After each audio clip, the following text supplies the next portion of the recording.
Alright guys, welcome back to the channel. Welcome if you're new. Thank you for taking time out of your day to check the video out. We have more PlayStation news, rumors, and leaks to go over and cover here today.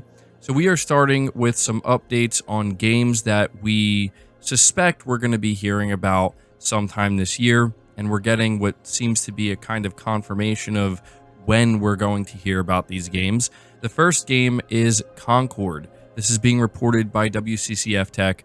They say Concord, the upcoming sci-fi PvP multiplayer FPS from PlayStation's Firewalk Studios, is expected to receive a gameplay reveal soon. At least that's what reputable leaker Billy Bilcoon has said. In a new article on French Deals website Dialabs, the leaker writes that a second announcement for the game is expected to be made within 15 days from now. Although the exact date isn't sure, the leaker writes that new details will be shared during either the rumored PlayStation Showcase or the Summer Game Fest event that's happening on June 7th. The announcement is expected to feature at least some of the playable characters in the game with a preview of the gameplay. And it's worth noting that the same leaker confirmed that apparently this game is heavily inspired by Guardians of the Galaxy. Which is interesting. So, yeah, Concord is a game that Sony just recently reiterated is releasing in 2024, and it's going to be very interesting to see how they handle this game. I think a lot of people are very curious to actually see what this game is. Sony seems to be very quiet with this game, and that is either a good sign or a bad sign. We're going to find out apparently in the next 2 weeks. But we're also hearing about a new Astro game that's apparently going to be revealed very soon. Being reported by PlayStation Lifestyle, a new Astrobot game is likely to be announced within the next 15 days, according to reliable PlayStation leaker Billy Bilcoon. The game is expected to appear at the much-rumored PlayStation Showcase that was originally thought to be held this month, although more recent reports suggest that the event could have slipped to the first week of June. To be honest, I'm not sure what reports they're referring to. I haven't heard anything like that. But we are learning a couple of details about this Astrobot game. So apparently, this Astrobot game is just going to be titled simply Astrobot. It is rumored to be releasing this year. Billy Bilcoon is not saying it's releasing this year, but previously Jeff Grubb has said that it is apparently on track to release this year. And they reveal that there's going to be a desert location. They also reveal that there's going to be another type of bot that is essentially a fox. And there's really not a whole lot of details being given. But something that a lot of people are really wondering is if this is going to be a PSVR 2 game. Well, Billy Bilcoon is saying that they think it's going to be just a PS5 game, which is interesting. Now, my thoughts on this is if there's an Astrobot game that's going to be revealed, I imagine it will be a hybrid game. It will be a game that you can play on your PS5 as just a regular platformer, just like you did Astro's Playroom, but they will have a custom PSVR 2 mode that you can play the game in as well. That's my guess, considering, you know, Astro started with Astrobot Rescue Mission, which was a PSVR 1 game.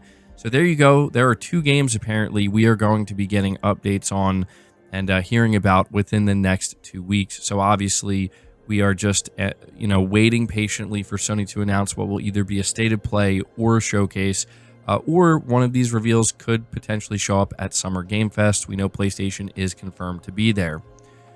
Moving on to the next topic, we are talking about the next Doom game and how apparently it's going to be revealed at the upcoming Xbox Showcase, but we're going to find out it is a multi-platform title. It is going to release on PlayStation 5.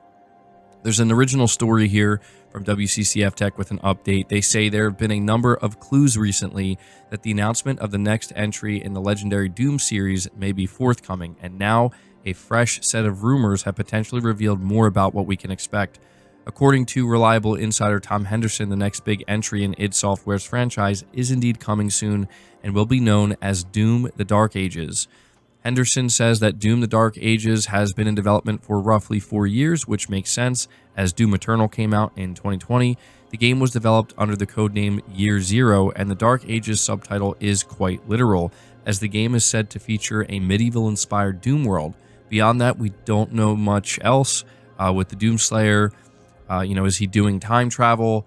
There's a lot of speculation that can be done here, but this is pretty much, the premise of the game. It's Doom set in medieval times. Very interesting, maybe unexpected, but we have an update here, and it comes from another insider, that being Nate the Hate, who says, to expand on the report with some additional information, Doom the Dark Ages will be announced at the Xbox Game Showcase next month and will be revealed as a multi-platform release. Yes, it's coming to PlayStation 5. So, yeah, a lot of people, I think, are wondering going into the Xbox Showcase, which is happening on June 9th, if you are a PlayStation player, is this a showcase you should be paying attention to? Because we know that Microsoft is starting to bring their games over to the PlayStation platform. This seems to confirm that, yes, this is not just going to be an Xbox showcase. This is actually seemingly going to be an Xbox and PlayStation showcase, which is kind of a insane thing to think about. But yeah, games like Doom, the Dark Ages are apparently ready to go for PS5. And we just continue to see more reports come out that Microsoft is very much going in a direction of being, full multi-platform and getting ready to, at some point, bring the majority of their games over to PlayStation.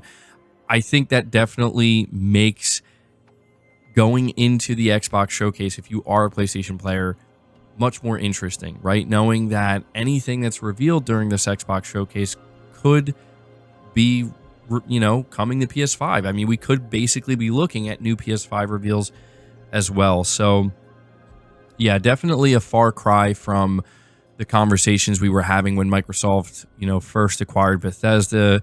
There was all this talk about whether, future Doom games and stuff like that would be coming to PS5. And, it is worth noting that it's not officially announced yet. These are just insider reports, but it seems very much like where there's smoke, there's fire. And yeah, we're going to know very soon, but wanted to let you guys know about that. Moving to the next topic, we're talking about Naughty Dog, specifically Neil Druckmann, and how apparently he has come out and claimed that he was misquoted by Sony over some recent, reports that are going around, some quotes that are circulating. Very interesting turn of events here. Being reported by VGC, The Last of Us creative director Neil Druckmann has claimed that quotes attributed to him in a corporate strategy meeting were heavily edited by Sony. Earlier this week, Sony published an interview with the Naughty Dog designer on its website in which he was quoted as saying that his next title could redefine mainstream perceptions of gaming. However, Druckmann took to social media on Friday to claim he never made such comments and published what he claimed to be his unredacted words in full, suggesting that Sony's version was heavily edited to the point where context was lost. And so I'm actually going to read this to you, his full quote here. This is coming from Neil Druckmann himself. He did post this on his X account. He says here, quote, "Well, I've been very lucky in that I've already had that. I got the chance to make several of my dream projects. I am working on a new one right now, and it's maybe the most excited I've been for a project yet. I can't talk about it, or our bosses will get very mad at me. And I guess in general, there is something happening now that I think is very cool, which is there's a new appreciation for gaming that I've never seen before. Like when I was growing up, gaming was more of a kid's thing. Now it's clearly for everybody. But it's like if you're a gamer, you know about the potential of games, and non-gamers, they don't really know what they're missing out on. But my hope was when we made The Last of Us a TV show that we could change that, and why I became so involved with it. I wanted so badly for it to be good because I wanted this to happen, which is like someone who will watch the show and really like it and fall in love with those characters the way that we have fallen in love with those characters and their story. And then realize at the end, wait, that's based on a video game? And then go and check the game and just see the wealth of narratives and everything that's happening in games. So now I feel like there's a kind of spotlight on gaming. And Fallout just came out, and that's a big success on Amazon, and I find that really exciting. Not because games need to be movies or they need to be TV shows, but I think it just kind of opens the eyes of a bunch of people that just weren't aware of the kind of experiences that exist in games. I think right now we've hit a tipping point where it's about to take off, where people realize, oh my God, there's all these incredible moving experiences in games. So I'm not only excited for this game that we're making, and it's something really fresh for us, but I'm also excited to see how the world reacts to it. Because of The Last of Us and the success of the show, people even outside of gaming are looking at us to see what it is we put out next. I'm very excited to see what the reaction for this thing will be, and I've already said too much about it. I'll stop there. So you're asking me for my dream projects. I've been very lucky to have worked on my favorite games with incredible collaborators, and I'm very thankful for them. So, end quote. That is exactly what Neil Druckmann said, and let me tell you, this is quite disappointing to see, not what Neil Druckmann is saying, but to have Neil Druckmann, the head of Naughty Dog, he has to come out and actually, confirm that Sony took things out of context or altered his words, or somebody at Sony, I should say, right? Clearly something went wrong here, because after reading the entire quote, yes, I understand why they're going to try to pick certain things out of here. He's literally talking about the Fallout TV show and whatnot. It's a very long quote, but it does add meaningful, in my opinion, very meaningful context to what he's trying to communicate, because a lot of people walked away from what Neil Druckmann said here thinking that, oh, that's going to redefine gaming and he's being pretentious and all that. And I get it, because I read the quote as well, or at least the ones that were circulating with the headlines, and I was trying to figure out what exactly he meant.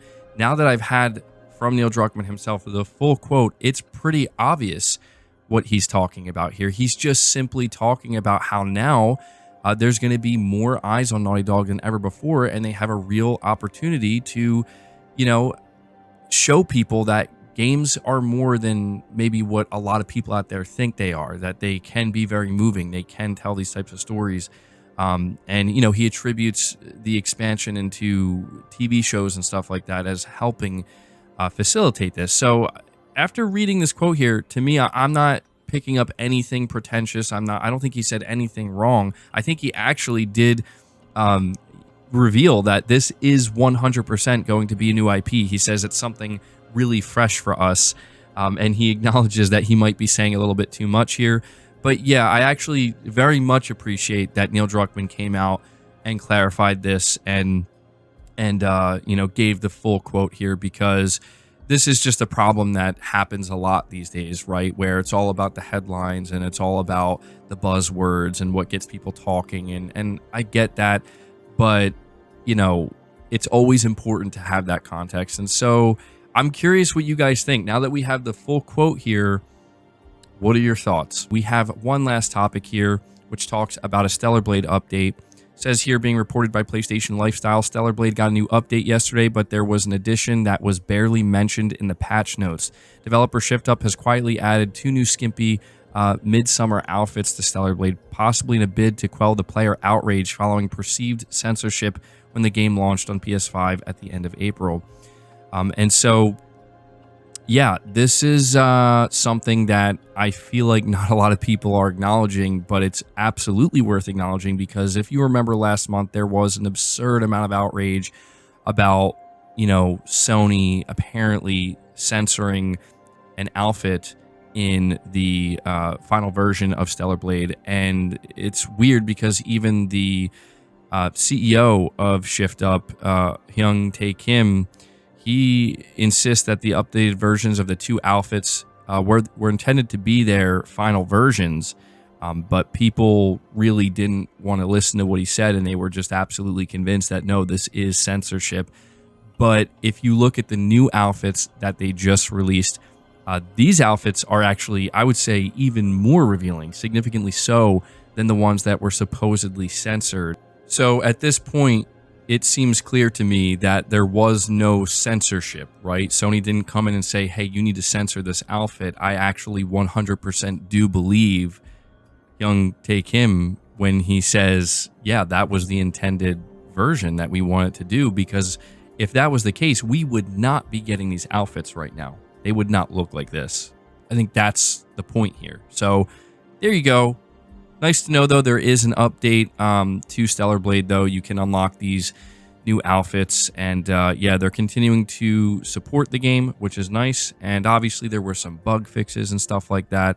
And apparently, there were a couple of glitch trophies that they did fix as well. So if you were having any issues there, you should be good now. But guys, that's going to do it for the video. Hope you enjoyed it. Hope you found it informative. If you did, Leave it a like, subscribe to the channel if you're new, hit the bell notification icon, and feel free to share the video out on top of all that. But until next time, guys, take care.